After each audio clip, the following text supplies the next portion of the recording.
I was in the mood for some really fatty meat, so I stuck my beef cheek in the crock pot on high for 6 hours with a cup of water and no seasoning. So after it was done, I separated the meat from the fat, and here I am scraping the meat apart, just shredding it a bit. For those of you who are a little bit intimidated by the thought of cooking a beef cheek, I totally get it. I was like that at first as well. Beef cheek is a super delicious fatty meat. When you separate the fat from the meat, that meat still has a lot of fat in it and just so good. It is like a really extremely juicy roast. There's another great benefit of beef cheek, and that is it is full of collagen. Now, I did not want to get rid of the extra fat that I had separated from the meat, so what I did is freeze it. And what I'm planning to do is to grind up a roast and make my own fatty hamburger and add that fat back in it. So I will grind it together and see how that turns out.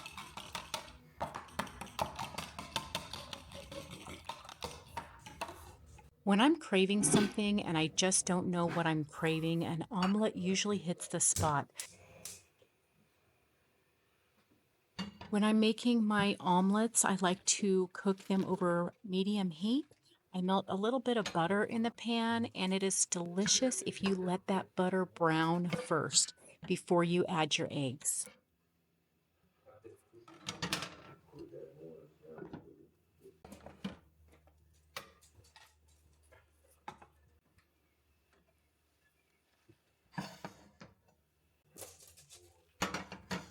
When I cooked the beef cheek in the crock pot, I did not add any seasonings, and all I'm going to add here to the omelet is some salt. So once my butter is browned, I am going to add the eggs to the pan. Usually I add about 2 eggs here. I did add a little bit more, but it all worked out in the end and it was delicious. I do not like to cook my eggs at too high of a heat because I hate it when eggs turn brown. It is a pet peeve of mine.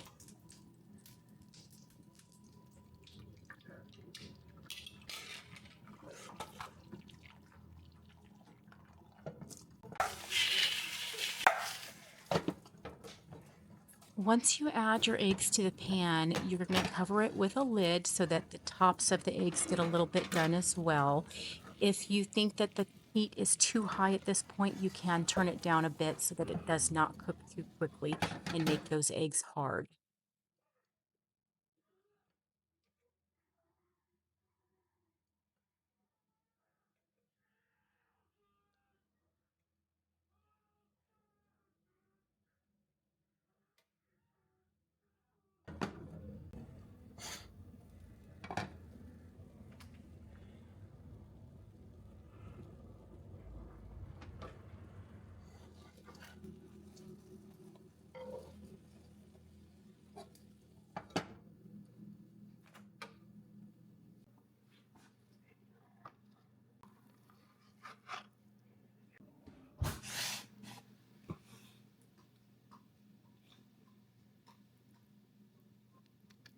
I'm just going to top this omelet off with a little bit of sour cream and some fermented hot sauce.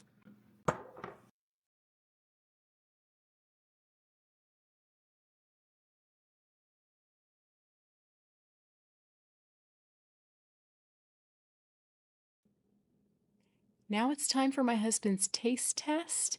It was his breakfast this morning. He said that he did enjoy it here. He looks extremely happy, folks. Yep, he liked it. And the puppies were very interested in it, even though they did not get to try it. They sure wanted to.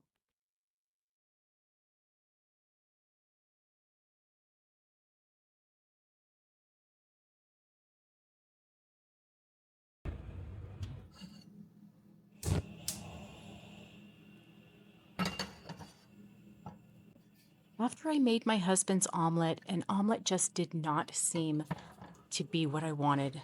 So I decided to cook that beef cheek up in the same skillet. I didn't clean it out, but I just put that beef cheek in there, turned the heat up on medium high, and I am going to let this beef cheek meat cook until it's crispy.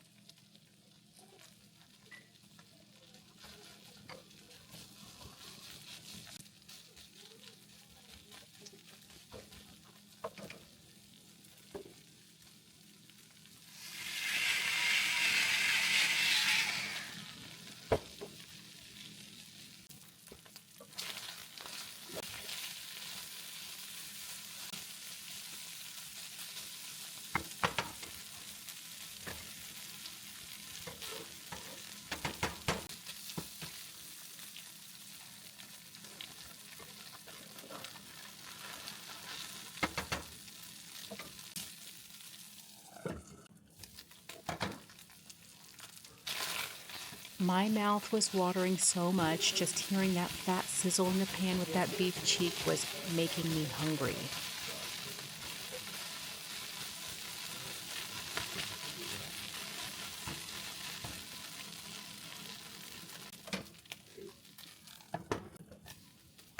So while I was crisping the meat up in the pan, I was trying to think of something that I could do with the meat. I didn't know if I was just going to eat it plain, but what I ultimately decided to do was add a slice of cheese and make some carnivore nachos with my pork rinds. And let me tell you, folks, this was absolutely to die for. I have some beef cheek left over and I'm making it again today. It was that good. So I just decided to top it off with a tad bit of sour cream and a little bit of the fermented hot sauce. If y'all have not tried fermented hot sauce, it is really good. If you allow it on your diet, I highly recommend that. After trying these nachos, I was in hog heaven, people. It was so good. I think that my meal was clearly the winner, at least in my book, even though he did enjoy his omelet. So I will definitely be making these again. If beef cheek intimidates you, do not let it. It is delicious. Well, thank y'all for joining me. Hope to see you again. And until next time, stop eating processed foods.